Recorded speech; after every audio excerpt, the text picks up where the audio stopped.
Hello and welcome everybody to the post-game breakdown for Game 1 of Immortals Academy versus Golden Guardians Academy. Pretty slow start to that one. Not a lot of action in the first couple minutes of the game, but it did ramp up afterwards. And right off the bat, Magical, I gotta bring up the elephant in the room here. You said Golden Guardians, strong late game focused team. This was not a late game draft, man. What's up with that? Hey, I said that they have a good late game, not that they have to play around it. This is a team that we saw in the series against Wildcard, that they won games 4 and 5 in the quickest fashion they had it the entire split. Yeah, it's amazing how quickly this game broke open. You know, the average game time for Golden Guardians Academy before the series was around 33 minutes, and Immortals was 30, and we went 28, absolutely under in flying colors. And a lot of that was due to the presence that both Miles and Rosethorn were able to get in this early game. Yes, they had that botch on the turret dive at around 7 minutes, but even then, they were still able to get control around these objectives a lot faster than that of Immortals. They were able to get that Rift Herald early, this Dragon fight as well, which, though it felt like it was going Immortals' way due to how dominant Pretty was on this Rise pick, it did not matter because of the global pressure that the rest of the composition and the draft that Golden Guardians have picked up to just dominate the rest of this game. That play right there is just heartbreaking. 41! 41 HP and Anna's not able to take it out. But yeah, you're right. It really just came down to a lot of these team fights around that fourth dragon. I believe this is the fourth dragon fight right here. Because Golden Guardians, they got to a point where they're actually willing to give over that third dragon. They just took 2 turrets mid. Jolly was breaking that down in the post game immediately from the casters, where it was Golden Guardians actually utilizing this composition, getting a lot of picks. And we know that they're comfortable on Magical. Yeah, I mean, I was talking about the Pantheon into Camille beforehand. It seems that Immortals didn't do the proper due diligence there because that is a pick we knew. If you pick Camille, if you don't ban Pantheon, he is going to play it into it every single time. He loves it because he can get around the map. The global wins the lane. It works for Niles and how he wants to play the game. But there's a moment that we wanted to really dive deeper into because it was still going back and forth pretty. 4-1-1 on the Rise was a big threat, but there was one team fight that completely turned the game in Golden Guardians' favor. So as we take a look at this, Coco, break down how impactful this fight is. It was one of those reactionary plays that Immortals thought they had the upper hand onto Golden Guardians, which they did. They got a lot of chunk of damage onto Rosethorn, but then this engagement here, Golden Guardians was able to stall out just long enough. That Cataclysm actually was disadvantageous for Immortals Academy because it created so much buffer space for Golden Guardians to actually regroup and recalibrate onto this fight. Also, the global presence here and the far range that the composition of Golden Guardians is just able to just blow up everyone on the back line. Vayne can't get in, Joey's set can't get in, and by goodness, honestly, there was no way for any of the arms or reach for Immortals to actually get in. Thank you, Magical, for pointing out the map difference here as well. Is you could see in that replay, if you do scrub back a little bit, that like Vayne was just like fidgeting on the side of the Cataclysm because she could not physically auto attack the Nautilus. Yeah, it was just unfortunate. It was just like trying so hard. Just one more proc of the Silver Bolts probably would have gotten the kill and might have actually made that a far more even game than we ended up seeing, but the math don't lie. Yeah. And then also Viper teleporting in at the end, giving another kill over. We're starting to see some of those trends that we noticed with Immortals, not always on the same page at the exact same time, and also a couple of execution, issues, scuffles going on there. But hey, this is a best of 5 series. Immortals have a chance to clap back, and of course, they do still have 2 defending champions on their team in Viper and Anda. I'm sure that they've been cooking something special for us. So we are ready for pick and ban for game number 2. We'll be sending it to another short break before yet again Jolly and Smacks pick it up. We called them Smalley. I think, let us know in chat, do you like Jax or Smalley more? We think Smalley's probably the better caster duo name, but either way, they'll be picking it up after this.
back at it. Mics are hot. Mine hopefully is still working, and it looks like it is for now. So game number one. I think it turned a little volatile quicker than we were expecting based on how even keel the game was until Golden Guardians is like, all right, we're doing it. We're hitting the ground running now. So while it kind of started out slowly, all it took was Golden Guardians to really make that one decision and say, okay, we're going to go in for these fights. We're going to allow, I think the big like transitional part was the dragon, the allowing Immortals to take dragon number 3 and pushing forward into the mid lane, getting those 2 towers. That was absolutely huge for them. And then the recognition that there's not a lot that Immortals could do in response meant that Golden Guardians really, like I said, just hit the ground running at that point. So it is going to be GGA once again on the blue side. Immortals being the, having side selection, has decided to stay on red. So going to start out with similar bans. It's not going to be the Renekton from Golden Guardians, but it will be the second ban they had in there of the Orianna, potentially looking maybe to pull the LeBlanc out in this game. I'm not certain, though. We will have to see, as Golden Guardians Academy did take away Lissandra in this third ban slot in the previous game. They might go ahead and do that one again, but they didn't actually capitalize with a LeBlanc choice for themselves. They did allow it to be banned away as they didn't choose it in all of Phase 1, so I'm looking forward to seeing if they do it this time, as they don't have that same prio pick available in the Ziggs this time around. It was taken away by Immortals. This is more along the lines of what I was expecting out of this series. Oh yeah, the Ziggs, the Xin Zhao, and the TF, those are pretty standard bans. So instead of including the Gangplank, they say the Ziggs is not one that we're going to let go through in this first round, but it's going to be the same first pick here for Lee Sin for Rosethorn. Not going to change anything up there. I love this hover. It's just a hover. I hate how these players do this to me. But we'll have to see exactly what's locked in. And if it is a response this time, it's going to be the Rise once more. Yeah, you gotta lock in that Rise if you're Immortals. You could go for the LeBlanc instead, but don't choose to do that. You are still wanting to deny away the Rise from Yunbi. There it is. Yeah, we do finally see I don't Thresh. feel dumb. Completely bled through game 1. It is finally here, and it is going to be in the hands of Joey. Now, the support pick that I was really expecting to see out of both of these guys was the Rakan, and we haven't gotten a chance to get that one through quite yet, but I feel like this could be an opportunity where Newbie decides to pull this out. Won't be, though. He's going for the Kangas, option of the Braum. Right. I gotta feel good about this. Take that, Coco, first off. But, I mean, I was talking about these two supports, being, aside from the Rakan, being high priority. Right. Kind of surprised that the Rakan gets through, because the Rakan has really been primary priority, to be honest, just because of the utility and also really, really easy roam early on. But I love the combo here. It's because the Aphelios is the play on the lock-in for Prismal, and I mean, it's not just because of Kangas. I have always been a huge fan of Braum. I got the big statue sitting behind me. The concussive blows is seriously huge. And there we go. Thank goodness. I have been so curious as to where Varus and Thresh have been in these picks and bans. And both are going to be locked down by Immortals Academy. A fantastic duo there in the bottom lane. And really, just Varus in general. Those piercing arrows do so much from the start to the very end of the game. Yeah, as you pointed out, these two champions have just been so prevalent throughout all of Proving Grounds. Thresh is literally the most banned champion of the tournament. Varus is up there as well, so to not see these two in a lot of the games up until this point was pretty shocking. In game 1, they completely slipped through the entire draft, so we are finally getting to see why these two are such a deadly pair by themselves and together. A lot of that is because of the pick potential that you get from the Chains of Corruption and the Death Sentence, but the safety that Thresh provides to Varus, a very immobile champion, is also really nice, and this solves one of the problems that I was looking for them to do, which is adding range to the team. Varus, one of those champions that can access that backline without fully committing. And CC, which is what I was asking for, a little bit more crowd control. Of course, Pretty on the Rise he's got solid crowd control on that one, but now having the Death Sentence, having the box to throw up if, you get a really, really good engagement from Golden Guardians on top of the Chains of Corruption. So these three champions right here supply a very decent amount of crowd control. It's going to be the Jace as that ban away. Golden Guardians does not want to let the Jarvan through one more time. Even though it was a successful game for them in that, it's still just a little bit too oppressive. And since they're changing up their their composition quite a bit here. Already out of the 3 picks, 2 of them are different. It's going to be the Riven banned away as well from Viper. Niles, another big proprietor of that champion. There are 2 ways this could go. One is a blind Camille right here for Immortals. Viper's been playing this champion a lot. The other, though, is a jungler for Anda, so they save counter pick into Golden Guardians. And what I think is going to happen now is the Golden Guardians likely are going to think about Gangplank, as they are up against Ryze, who you can't really realm warp near Gangplank, you will get blown up, and Varus, who's another immobile champion that you can just drop the Cannon Barrage on top of and really bully out that way. Okay, it won't be Gangplank, Stop hovering though. the Yumi, gosh. It won't be I'm Gangplank. sick of it. I'm pretty sad about that, but I know that Viper is not the champion that you typically want to be blind picking that in, because we could see a marksman locked in for him, so Camille a lot safer. All right, Ari Hover. That's just shoving it. I mean, we've seen quite a bit of Zir. We've seen the Syndra, obviously, plenty of time. So it's going to be the lock-in for the Syndra once more into Pretty's Ryze. Ended up, working out quite well right there. A lot of the pressure and focus being towards the top side of the map. I swear to God, if they're listening to me and they're going to hover Yumi every single time, now it's going to kill me. You just gotta do it. Yumi is Dude, the hover champion for sure. Yeah, the Gangplank not being locked in there, though, is definitely a surprise for Niles, just because of how powerful that is and how frequent it tends to be in, the early ban phase. They decided to swap it out for the Ziggs ban here. And Prismal just gets to pick up the Aphelios, but no Gangplank. And Viper is going to be on one of his favorite champions and one of my favorite champions, the Gnar, who, has a lot of utility available for these teams. And I'm liking the adjustment that both have made. I honestly just like the priority, to be honest, and like the Varus and the Thresh and the Braum and whatnot. But keeping the mid lane the same, adjusting the top lane only slightly, but still having the same kind of win condition, considering that. And the hope here, you can assume, for Golden Guardians is that this time Prismal will have a much better early laning phase. Obviously, Ziggs doesn't do great in the early laning phase, relatively easy to hop onto. You have to utilize the satchel charge to just get out of things. So I'm assuming we're going to see just a lot of kills down towards that bottom side. And hopefully this is going to be the one where the blood just starts flowing. Yeah, we'll have to see there, as wherever Viper goes on Gnar, I think is where the big explosions can really happen. I really love him on this pick, and I think this is a really fun R5 to get now that Gangplank wasn't the choice for Golden Guardians.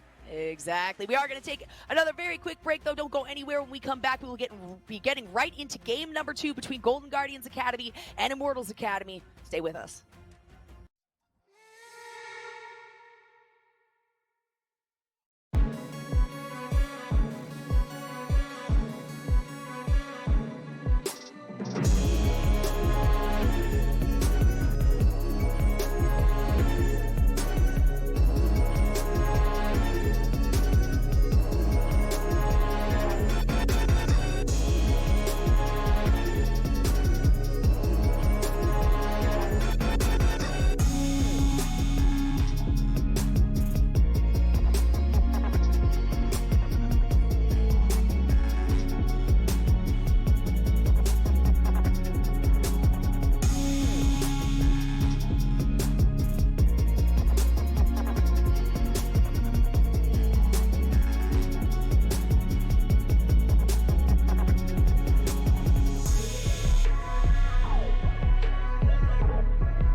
We are in game number 2 here, again, between Golden Guardians Academy on the blue side, Immortals Academy on the red side. Same side selection for Immortals being the losers in game number 1, but a big switch up in compositions here, Smacks. We are in the same spot, but with very different members, I should say. For Viper especially, I'm just so excited for this Gnar. I said it before, I'll say it again. His Gnar has been one of the most exciting to watch throughout this entire year. I mean, you have to remember how good he was on this champion on No Org as well in the spring. They were setting up so well for those team fights on this champion, and it allows him to have a lot of lane agency too. And against Niles here, Niles doesn't actually take the ignite that we typically see from Camille. He wants to be able to have that versatility to fully engage or disengage from a potential gank. So Viper has even less to worry about when it comes to the kill threat of Niles in this lane. For sure, and not only that, but when it comes to the side laning, Niles looking to help out with that, and not just that, but we know how much Golden Guardians likes to get the split on some of these fights, basically pressure towards the Nexus, and then send somebody away while the rest of the team kind of distracts the enemy from the base being broken into. So likely going to be anticipating that from Niles, trying to push in as far as possible. But I'm loving this bottom lane from both of these players. So much more standard. We've seen a lot of zigs, honestly, but it's going to be quite a bit of damage here, thanks to the hail of arrows being picked up as the first ability here by Keith. Downside of locking in a very defensive early lane like this Brahmaphelios is that you do give up a lot of pressure, and with the Halo Blades, Varus, and the range advantage of Joey, these are two champions that can take advantage of that. You're seeing that both of the bot laners are starting with Longsword and 3 pot. They can go for more trades and they can go for more sustain that way, but once those pots are all removed and exhausted from Prismal, you likely are going to see a recall and just giving up a lot from that side. So Immortals, they want to burn through those as fast as possible. They've already got one. Take a look at the vision as well that's already been laid down. We can see 3 wards placed by Immortals right off the bat. So they do not want any invasions coming from Rosethorn. They do not want the early pressure and the potential for an early gank here. They want to have eyes on this player, especially because of how early they like to jump in and invade. And actually has a little bit of a, quick clear. He's both relatively slow to start things out. We can see pressure towards the top side. It looks like Anda's going to be looking for maybe, just some deep vision. Yeah, and I love to see this from Immortals. It's preventive measures sitting right here, now waiting for that Scuttle Crab to spawn up. That wave stacked up by Viper onto Niles is something that we have seen from Viper so many times throughout this year. And while it doesn't lead to a dive quite yet, it does lead to Niles having to play on the defensive and likely missing quite a few of these minions. At least that one's not going to come through. So he is now at a pretty big deficit, where Viper was on the other side of that as the Camille versus Pantheon last time. This is the counter that Viper wants to go for. More range, more team fighting capabilities, but less global power and less skirmishing. So we have some trade-offs there between what players decide to pick into this Camille. And not just focusing, I guess it is still focusing vision. Both scuttles picked up very, very quickly by Immortals. Thanks to the lane pressure that was held by Keith and Joey, they were able to actually push up while Trundle was in the process of taking the top side scuttle. They, of course, allowed Trundle to pick that one up. And that's going to give a lot of extra pressure here for Immortals on top of the vision, the aggressive vision, really, that they've already placed. I like the Rosethorns here in this bot side, as you mentioned there's a lot of wards here for Immortals, but they didn't actually bring Anda down. But if they did, then Rosethorn would have been there for the response. There's not really a lot that he can do on the map anyway. His Raptors are only just now spawning, so he would just give some extra safety to Prismal and Newbie. They can use that and push up and get a nice recall off that they are finally able to do. They didn't even have to use all their potions either, but by recalling early, you see that Joey is able to set up the wave where they are going to miss some minions because of this. And you're seeing the newbies trying to reprimand him for this, but Prismal has already taken that recall. Look at all these biscuits as well. It's a lot of inspiration for secondary. Oh yeah, nom nom nom nom. And they're not for the Poros, unfortunately. They do look very similar to Poro snacks, I'm not gonna lie, alright? So it's very possible that champions, either the champions have, like animal grade food, or these guys are given like human grade, champion grade food to these Poros. They're treating them pretty well. I like to think of it that way, being a professional porologist myself. I have a name that's spelled pretty similarly to Poro Snacks, so hey, Poro Snacks, I like it. Yeah, I'm somewhat affiliated there. I also have a Poro with me. Actually, we're packing a bunch of stuff, so I don't know where I left it. But his name is Malcolm, after one of my favorite champions' graves. He is very cute. Stuffed, of course, he's not live. I've got a Poro hat back behind me, of course. It's in the background. Maybe I'll pull that out if we get to Silver Scrapes, get to a game number 5. It's going to be an early start from Immortals. There is the teleport, a beautiful death sentence. That should be first blood onto Yumi. It's going to be Pretty who picks it up. Rosethorn gets stopped out here by the Trundle Pillar. Gonna have to try to re-engage, but is not able to get the smite off in time to stay alive. That means that Joey's going to find a kill here. Newbie is just on the run. A nice little piercing arrow from Keith. Means they're going to pick one up, and a beautiful, oh my goodness, using a cleanse on the death sentence from Joey is huge.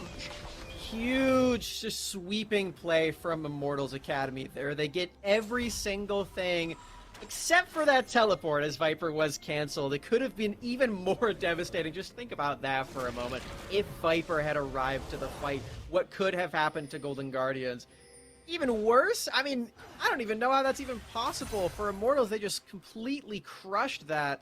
And I think a lot of that is because of just the way that they got to this play first. You mentioned how much vision they've been dropping on the bot side of the map, and it completely pays off. They get a great pick to start things off, and while this teleport is canceled, they still just take this fight by storm. Take it by storm, they get the dragon, and I really like the attempt there by Rosethorn trying to go in and get the smite. Didn't work out, and this, I cannot actually believe that the cleanse was used here on this death sentence. I'm assuming that Prismal just had no idea that it was really Joey. Joey was the only one. However, I mean, we saw the split fight there, so interesting decision, but at least now for Immortals, they understand, hey, we can continue to put pressure here. We've still got a heal and the flash from Keith, while Newbie is the only one in this bottom side that has both of those available, so they're going to try to keep the pressure on. Golden Guardians looking for an advantage somewhere here, and they now have kind of started to place down their own vision, but a lot more defensive than you know, the oppressive vision that we're really seeing coming out of Immortals from minute number 1. You've seen the Golden Guardians are pretty solid at cutting their losses early, but this is not a great example of that one as another death sentence lands. As the concussive blows, he's going to land onto Joey, and the ignite comes out from Newbie as well on that one. They're going to leave it at that, though. Lots of pressure now for the bottom side. Looking forward to the next dragon, but it's going to be a little while here. Still plenty of damage coming from Keith and those piercing arrows. Has the one kill to scatter the weak, though, from Yumi. Out comes the ultimate as well. And Rosethorn is going to take down Pretty. In the meantime, we got a fight in the bottom side. Out comes the box, but it's not even needed because Keith is going to take one, as well as Joey taking the other. That is some teamwork down there. Wow, that had to be another death sentence landing. Oh no, it was Chains of Corruption. You can see that it was utilized by Keith. Anda's going to be able to get out of this one too, and everything comes up in Immortals. They lose out on their mid laner, but they had a response there. They get a 2v2 double kill in bottom lane. This game is so clean for Immortals, and it is starting to feel kind of over at this point for Golden Guardians, even though it just began. Wow, 9 minutes. Yeah, less than 10 minutes into this one, and we're seeing a 3K gold differential, which, you know, in terms of gold this early on, it doesn't sound huge, but it actually can be massive. We're looking at first items being started. We're looking at the Yomus being picked up here by Keith, as well as just more parts of these items that they're looking to get on early. Bush. There it was, barely landed. Yeah, Prismal stepped out of the bush just barely there. I guess shot by the Varus ulti. Brutal stuff from the bot lane of Immortals, but you got to take those opportunities as they come. You have to be able to think quickly on your feet, and that's exactly what Keith does on this pick. We're seeing that with the range and with the active crowd control that he's able to contribute to this lane is already paying off a lot more than that Vayne did. He doesn't have as big of a CS lead, but all of these kills in the bottom lane are more than making up for that. So I'm excited at this new look in this series for Keith, and I'm excited what he can do with it in the rest of these team fights too for Immortals as they have this gigantic lead. It's pretty big. I mean, it's you know, it's narrowing now. At this point, all it takes is a few solid pushes from Golden Guardians to diminish the gold lead that is currently in favor of Immortals. But Immortals is going to do their damnedest to ensure that is not the case, that no pressure goes towards Golden Guardians. They are going to be the ones here to start up this first Rift Herald and Shelly, but Obviously, vision being placed there by Immortals. They recognize exactly what's going on. So, going to be a Realm Warp to the bottom side. A beautiful death sentence on to Newbie on the backside. Prismal takes a lot of damage, and I'm going to find that one, including the Scatter of the Week on Pretty. It's not going to be enough. Newbie trying to run away from this one. The box comes out. A flash forward from Joey, but he's not going to find the death sentence. The only one surviving out of the 3 in that fight will be Newbie. And that was close to being a 3-0 for Immortals, but a 2-0 is completely fine and still keeps that gigantic lead afloat. More turret plates to be taken in the bot lane, more waves crashing underneath this turret, more resources denied from Prismal, who is the main form of DPS in a composition like this. Now Golden Guardians, they are completely dashed of all hopes of a team fight unless they get so many picks back to back to back. I love the mitigation that Immortals have put to good use. This Viper is so hard to gank as well. You're not going to break this Gnar. Golden Guardians able to grab the Rift Herald at least, so they might find themselves some pressure. You've got 2 minutes, just over 2 minutes before the plates drop from this. But we're going to take another look at this dragon, or at this bottom lane play.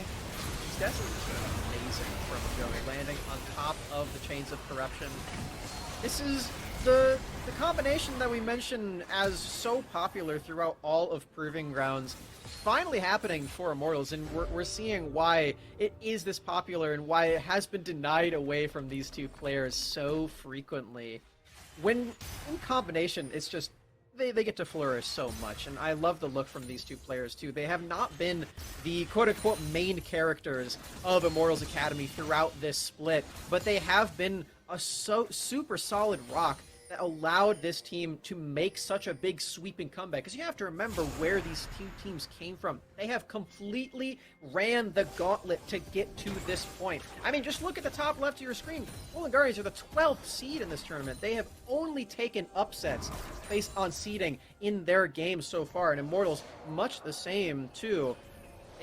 Both these teams have done so much to get to this point. I think for Immortals, the unsung heroes are often the bottom lane.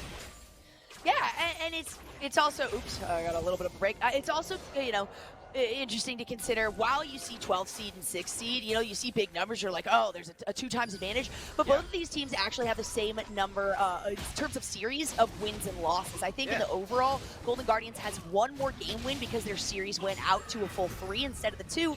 So looking at those numbers kind of doesn't really appropriately show how well Golden Guardians has been doing in the later half here. So they want to continue on their tear. It's going to be Keith who gets jumped on a bit here. Joey, though, is in the wings. The teleport coming through. Niles has to flash forward to get out of this one. Will he stay underneath the tower? He will. Hextech Ultimatum coming out onto Joey, but the death sentence means that you're not going to be able to do any damage on top of it. Pretty finds the kill. And Pretty so fast with the teleport movement speed. You can't run away, and Niles didn't have access to that hook shot afterwards. So another pick for Immortals. This is going to be first turret, too. Another top lane is crashing in.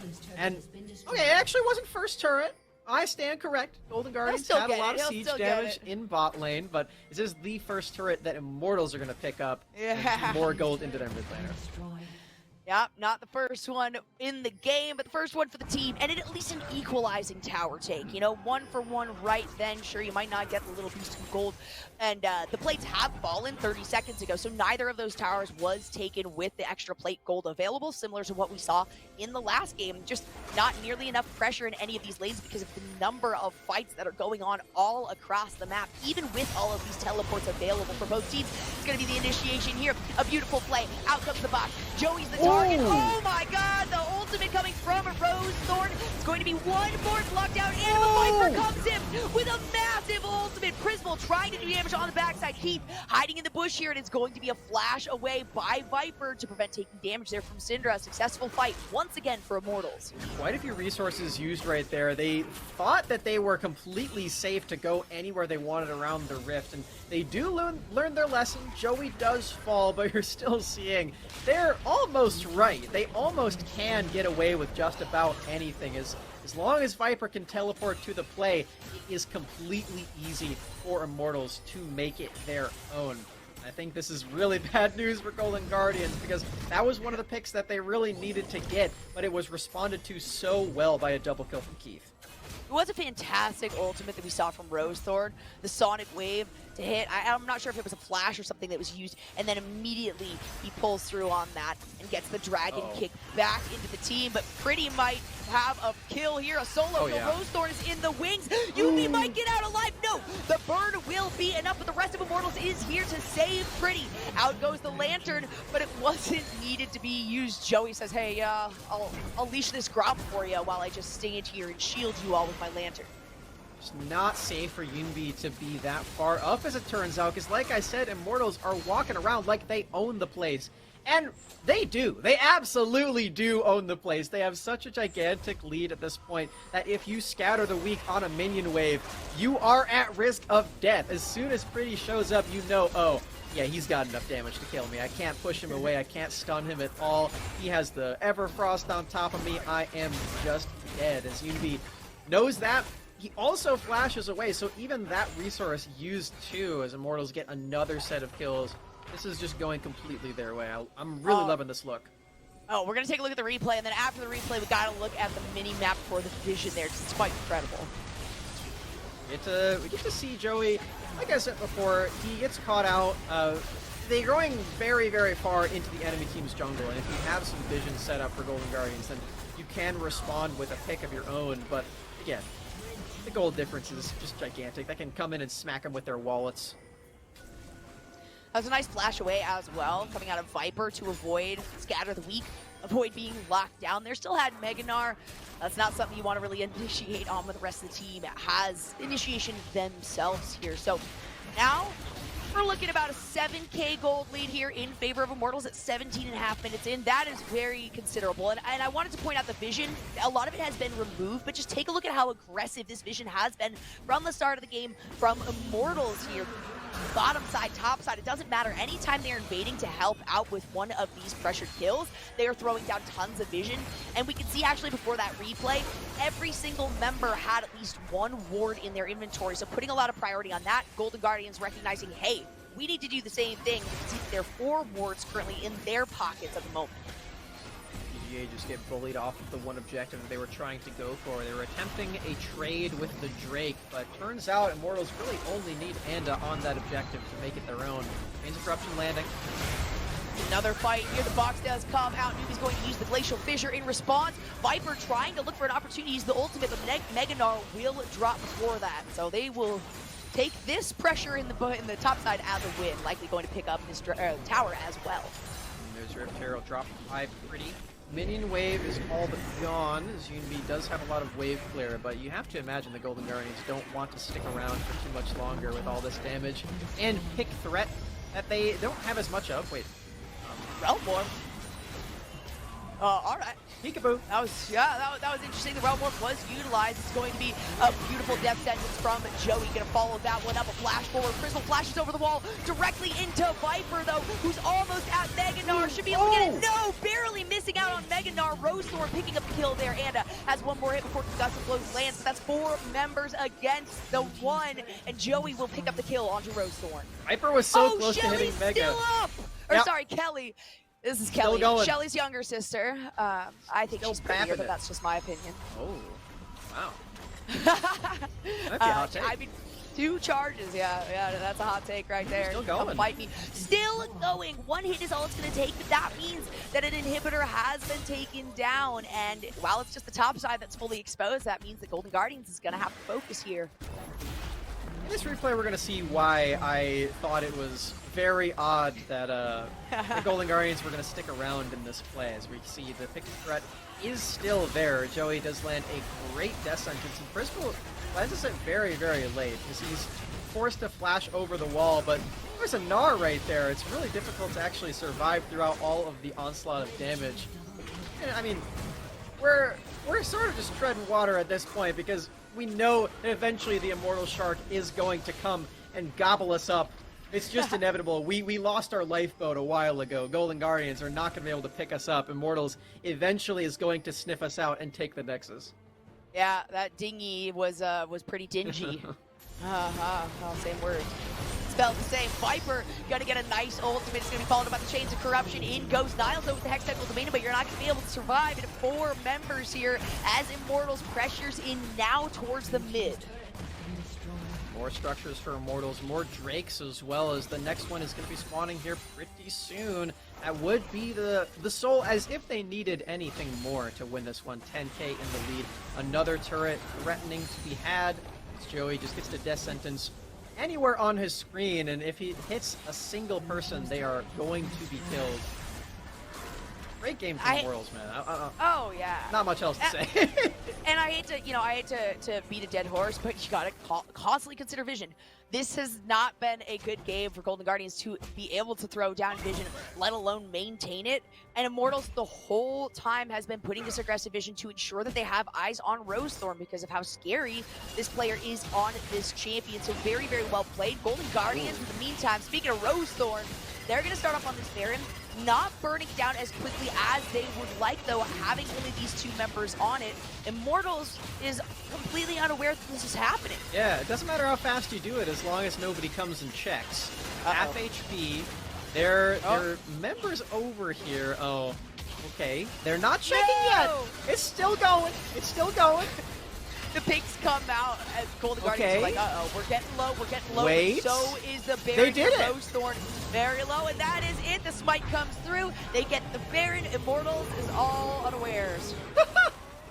No pillar to cancel either. Wow. Ridiculous play from Golden Guardians. I absolutely love this play. This is the only possible way they could get anything on the map. And yeah, if Immortals just go and check it once, then they are completely dead. But you're going to lose this game pretty much regardless if you don't do anything. So just doing something is more than enough for Golden Guardians to keep the morale alive. And honestly, maybe even keep their hopes of this game alive as they now don't lose out on their structures for the next 3 minutes. It is going to be Dragon Soul for Immortals, though, so something they got to be aware of. But you're absolutely right. Having that while they're trying to push minions out of their base is massive when you have the Baron buff, especially when you're looking at super minions coming through and invading towards the top side. They've already got quite a bit of pressure there, and we can see that now Immortals wants to respond in like, but again, Dragon Soul now picked up. Immortals is still 10,000 gold ahead at 23 minutes, and that's pretty early on to have that much of a gold differential. That's just the gold, too. The Drake stats are even more effective gold on top of all of that. Yeah. So, lead's still gigantic. While Golden Guardians got away with a really fun play, this is still a pretty doomed situation for them to be in. They have to be thinking about every single possible thing that they could maybe do in this game, but also you got to start thinking about the rest of this series as well. So it is that best of 5. They do have a lot more chances to stay afloat in this series. They did take that game 1, and they've got a whole ride left. If we're getting a same mirrored series as we saw yesterday too, then we're in here for a very long time. Did you watch those games, Jolly? I know you did.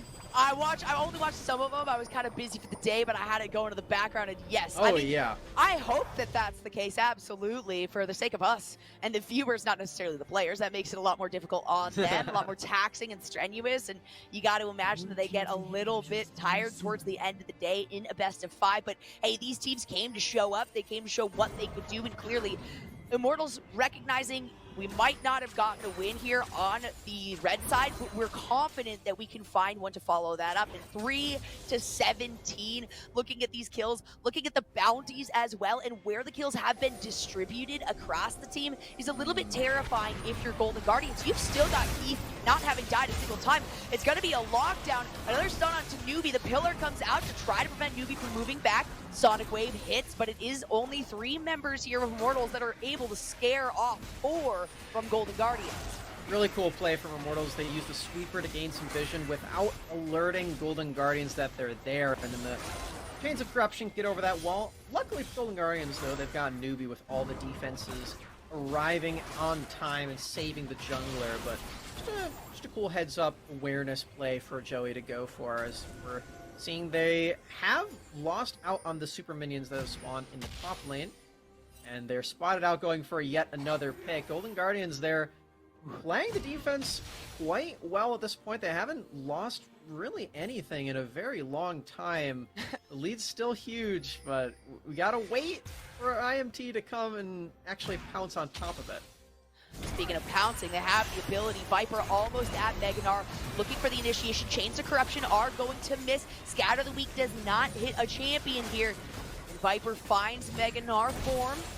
See if they're able to follow it up. One more Sonic Wave. Viper looking for something. Only about half of Meganar left, but it's not going to be an ultimate to come through.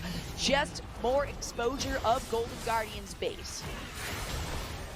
This domination for IMT, they're playing it very patient at this point. They can make sure to not give over any more advantages. You can see that they are giving Golden Guardians a lot of respect. Been knocked up, still dash away though.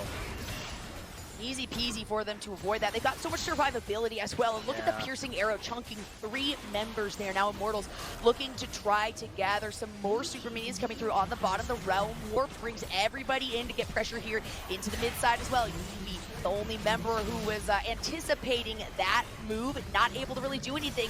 And that means that the last inhibitor may go down. Viper looking for something here. It's going to be the ultimate, not the wall. The root comes through out of the X-Act ultimatum, but it doesn't do much because Niles ends up going down. And the pressure continues from Immortals as only 4 members survive.